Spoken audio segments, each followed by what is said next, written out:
আসসালামু আলাইকুম। আপনারা সবাই কেমন আছেন? নিশ্চয়ই ভালো আছেন। Welcome back to my channel. আমি ডলি কবির।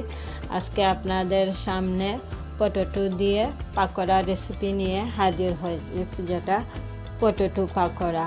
এখন চলুন এই রেসিপিটা বানাতে কী কী উপকরণ নিয়েছি সেগুলো আপনাদেরকে দেখে। পাকোড়া বানানোর জন্য আমি দুটো পটেটো নিয়েছি, দুটো আলু নিয়েছি, যেটা একটা আলু আমি পাতলা স্লাইস করে কেটে নিয়েছি এবং একটা এখনও কাটি নাই, আপনাদেরকে দেখিয়ে দেব। বেসন নিয়েছি 1 কাপ, স্বাদ মতো লবণ, ফ্রাই করার জন্য তেল এবং পটেটো পাকোড়া বানানোর জন্য যে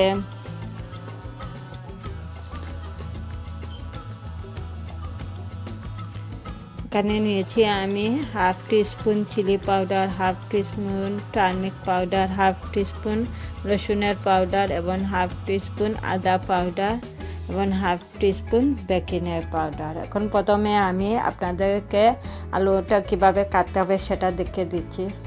আমি যে একটা পটেটো কেটে নিয়েছিলাম সেটা আপনাদেরকে দেখিয়ে দিচ্ছি। এরকম পাতলা করে কেটে নিলে বেসনের মধ্যে যখন ডুবাবেন তখন এটা ফ্রাই করার সময় খুব ভালোভাবে ভিতরটাও হবে। এখন আমি একটা পটেটো আপনাদেরকে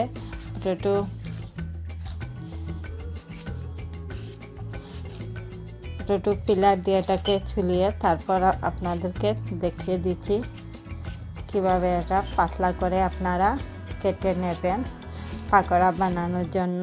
আর এই পাকোড়াটা আমরা বেগুনি যেভাবে বানাই ঠিক সেভাবেই বেগুনির গুলার মতো এটা বানিয়ে নিলেই হয়। খুব ইজি এবং কম উপকরণ দিয়ে ঝটপট এই পাকোড়া গুলাটা বানাতে পারবেন। আমি সালাদের যে সেটা নিয়েছি। এটা নিলে খুব সুন্দরভাবে পাতলা পাতলা করে পটেটোটা কাটা যাবে।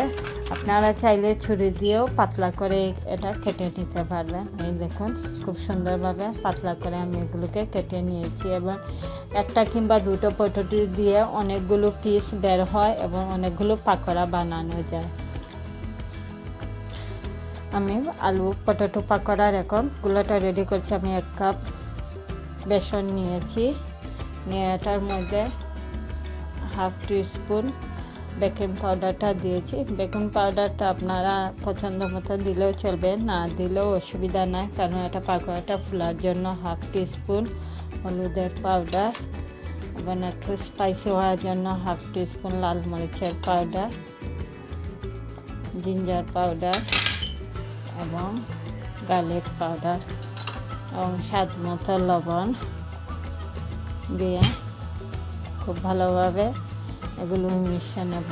তারপর অল্প অল্প করে আমি পানিটা দেব, কারণ এটা খুব বেশি পাতলাও হবে না আবার খুব বেশি ঘন হবে না। এই দেখুন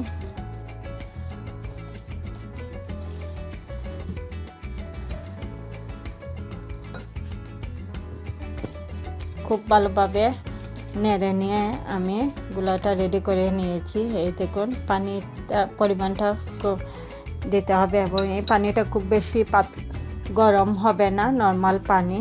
আমি একটা ফিঙ্গার ডুবিয়ে দেখে দিচ্ছি চারপাশে এই গুলাটা লেগে যাচ্ছে, তার মানে আমার বেসনের গুলাটা রেডি হয়ে গেছে। এখন আমি আলুগুলোকে ডুবিয়ে নিয়ে তারপর তেলে এটাকে ফ্রাই করব। প্যান বসিয়ে দিয়ে এটার মধ্যে আমি তেলটা দিয়ে দিয়েছি এবং তেলটা গরম হয়ে গেছে। এটা ডিপ তেলে ফ্রাই করব এবং কিছু পটেটো আমি যে গুলাটা বানিয়েছি বেসনের সেটার মধ্যে ডুবিয়ে নিচ্ছি। তারপর ডুবানোর পর এরকম অতিরিক্ত বেসনের গুলাটা জড়িয়ে নিয়ে আমি এটাকে তেলের মধ্যে ছেড়ে দেব। এই দেখুন চুলার আঁচটা নর্মাল থাকবে, খুব বেশি গরমও না এবং খুব বেশি হাই হিটে এটা ফ্রাই করব না। এক পিস করে আমি সবগুলো পটেটো স্লাইস যেটা আমি পাকোড়া বানাচ্ছি তেলের মধ্যে দিয়ে দিচ্ছি এবং দুপাশ খুব সুন্দর করে সমানভাবে আমি ব্রাউন করে ভেজে নেব। পটেটো পাকোড়াগুলো আমি তেলে উল্টে পাল্টে ব্রাউন করে ভেজে নিয়েছি। এখন এগুলোকে আমি তুলে নিচ্ছি তেল জড়িয়ে। তারপর আমি বাকি যে পটেটোগুলো রয়েছে সেগুলোও সেমভাবে ভেজে নিয়ে আমি আজকে সসের সাথে এগুলোকে পরিবেশন করব। আমি সবগুলো তুলে নিয়েছি, এখন আমি বাকি যে পটেটো ছিল সেগুলো সেমভাবে আমি দিয়ে দিচ্ছি।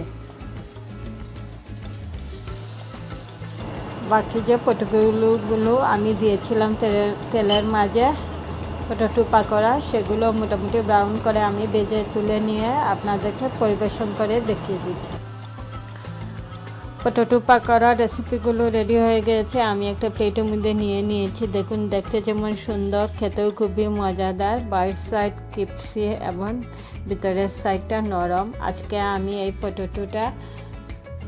পটেটো পাকোড়া রেসিপিটা 2 ধরনের সস দিয়ে পরিবেশন করেছি, কেচাপ এবং মায়োনিজ। আপনারা আপনাদের পছন্দ মতো সস দিয়ে এটা খেতে পারবেন।